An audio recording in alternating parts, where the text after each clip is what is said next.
Alright, welcome back to the Supercoach Nuff channel. In this video, we're going to look at one final draft strategy for the Snake Draft League. And that's one that's probably, best suited to late in the first round. And that is the zero RB strategy. So I guess the philosophy behind this strategy is that, if you can't get one of those elite level running backs, the strategy is to somewhat pivot and try to get positional advantage at wide receiver, as well as the other positions, so quarterback and tight end, with the goal of picking up a running back a bit later in the draft that can, I guess, limit the difference to the elite level elite level running backs.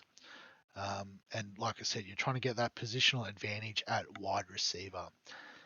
So the reason why this is good late in the first round is generally that's where there's a lot of wide receivers going in mock drafts, and probably this one that we're about to run. So I won't go right at the end. I'll go about number 10, just so I guess we can see or have a little bit of time to have a look into the turn. Actually, I should have done 12 because then I could have stacked up the 30 seconds and talked about the picks some more, but that's okay. So the draft's going to start very soon. So as you can see, if you look at the order, getting towards the back end of the second round is the likes of where Justin Jefferson, AJ Brown, Garrett Wilson are going. So, if we can grab a couple of them, it'd be a pretty nice way to start the draft. So the first few picks will go through pretty quickly, and you can see the elite running backs like McCaffrey, Bijan, Breece Hall jumping off the board. So this one's going to be a bit harder because AJ Brown went with pick 8, but Jefferson's still on, so we will pick Justin Jefferson. And then we'll see if we can get Nakua or Wilson back on the turn, which is not going to happen. So, this might be a time where you would potentially pivot and, try to get, say, a Kyron Williams or a Pacheco. But to stick to the strategy, we're going to go with Chris Olave. All right, and so now we've got a bit of time until the end of the third round. So, in the next sort of couple of rounds, what we're looking to do is, probably an elite quarterback, an elite tight end. Or if we can get, a nice flex play,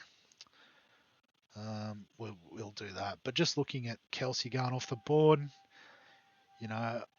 just looking, I don't think a quarterback's gone yet. So I think the play might be to go Laporta and then, double back around.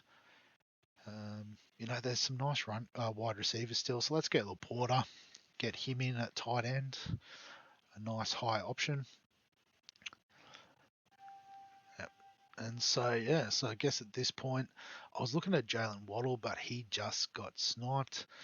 So I guess at the same sort of level, we could go Cooper Kupp, or as I said, if we want to, we can go the elite quarterback route. So I'm going to go with my guy, Jalen Hurts. You can see he's auto-selected. They know me too well by this point. So I guess now we've got our, 2 elite wide receivers, tight end and quarterback in the top 5 options, is really nice. And so now we go from here. So probably our next pick, just looking at what's sort of up around the corner. Hopefully one of these wide receivers stays, but it looks like they're all going pretty quick. Oh, so we can still get a George Pickens. So let's grab him. So, we've basically filled up through to the flex. So now we can start looking at the running backs. And we're looking in the category of a David Montgomery, DeAndre Swift. Could sort of step down to a Warren or Robinson. But we'll go for the touchdown upside of Montgomery.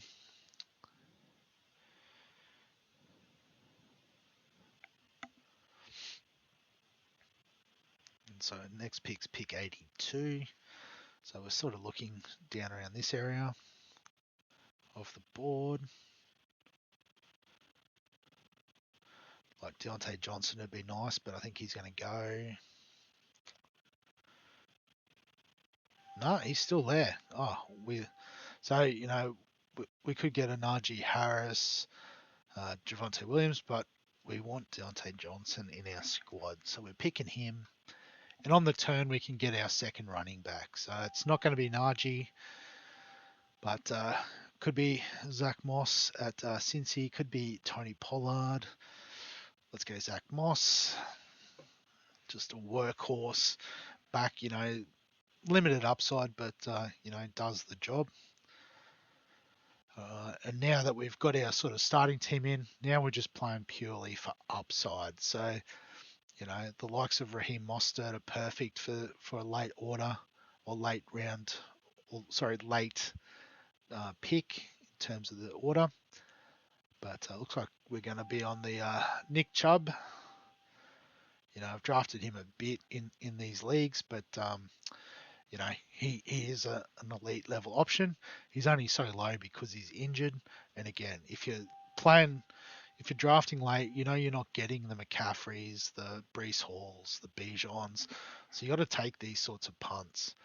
And I'm going to stack him up with Jerome Ford, purely because Ford will be playing in his place until Chubb's good to go.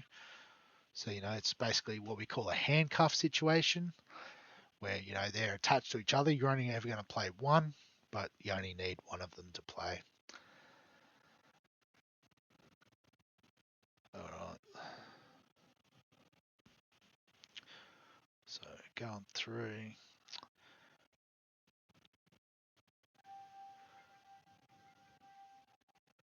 All right. So at this stage, we've got a lot of running backs. We are probably just looking at wide receiver as much as possible. So I guess if anything happened to Devontae Adams, Jacoby Myers would be in as a wide receiver 1 at Las Vegas, so we'll draft him.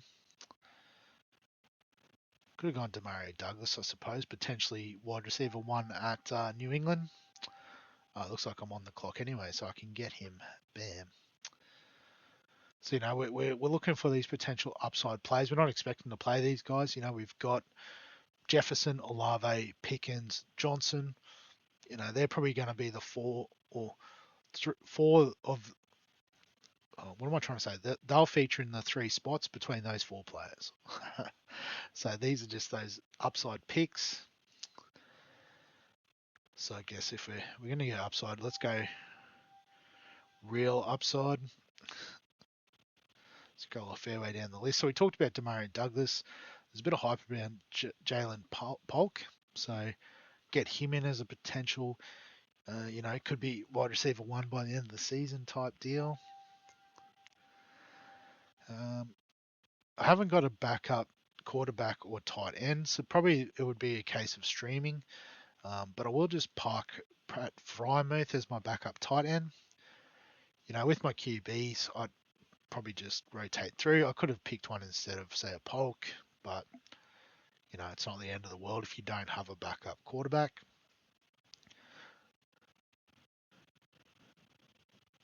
Because, if we just have a bit of a look, because, we've only got defense and kickers left. I can't do...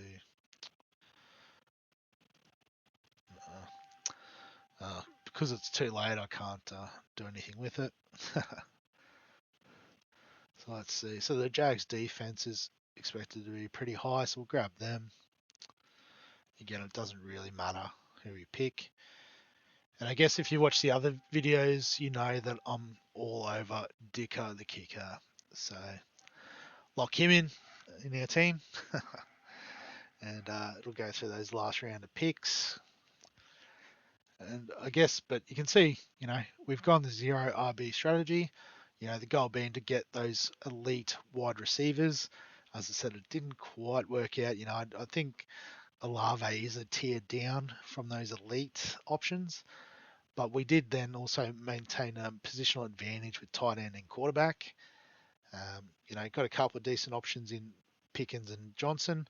But then, our running backs, we're picking those sort of guys with potential upside like Montgomery and Chubb, and covering him with the handcuff Jerome Ford. and then just a few potential upside plays in the wide receiver room to finish.